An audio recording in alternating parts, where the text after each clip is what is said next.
So this is the Good Ride review of the Airblaster Dayze Parka, and it's brought to you courtesy of Gravity Sports at Mount Bachelor. And they let me do a little, try on, talk about the fit, feel, functionality, and see if it's right for you.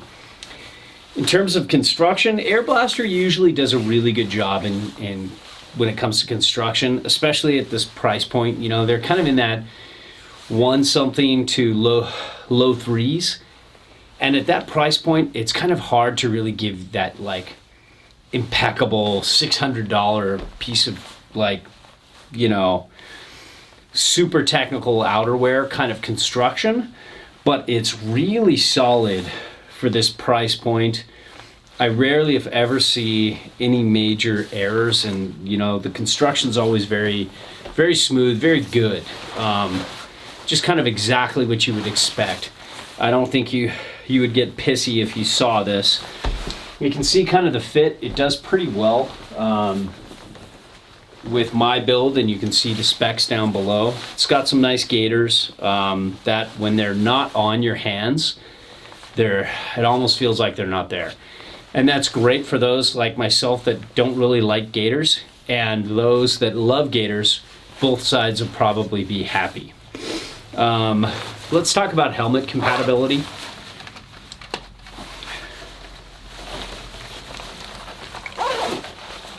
Little tight, but a nice seal going up the chair. It's going to be really hard to for any of the weather to get there, but turning left and right, it's a little tight. I'd love to see them go I think one of my only complaints about Airblaster is I'd love to see their helmets, the helmet compatibility just get a little better, have those things get a little bigger. You've got glove compatibility. It's kind of the same thing. Some might say you'd cut a corner here. For most though, you don't really. I find myself, I'd love it if this were just Velcro, but I can see why they did two snaps. Just one for wearing it tight and without gloves, and one for with the gloves over, so I can get my Burton AK guide glove over it. And it works fine. Nice to get that helmet off too. You've got two pretty big pockets here with a pretty thick, almost slightly coarse fleece. And then just the nice, smooth kind of taffeta style lining in there. This material feels really good. It's got like a sheen to it that doesn't maybe quite pick up in this video or in the pictures they show, but in person, it does that army green really well. It's kind of like a shiny army green almost in some ways. Not over the top though. So you've got those two pockets. You've got a great well done media pocket, just like the trench over jacket I had that I loved. Except it zips on the outside instead of my trench over I had to zip down and get in. But that's a great fit. You've got just good old meshed pit zips, kind of expected at this price point. The zipper goes up and down pretty easy, even though it seems kind of small. Got a fixed powder skirt.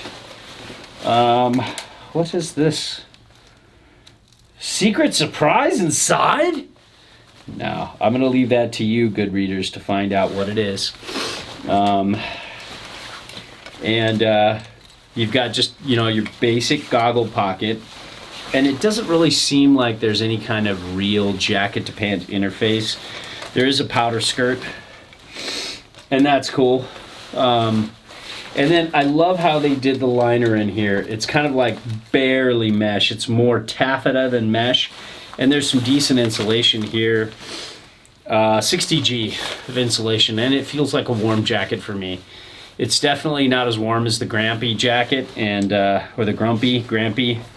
That one's a lot warmer, but this one definitely helps decrease your layering underneath if you run cold or ride in cold areas. And as far as waterproofing and breathability goes, I believe it's 10K, and I found that Airblaster does a good job You know, when they say the waterproofing and breathability is going to be this, it is that. So there you have it.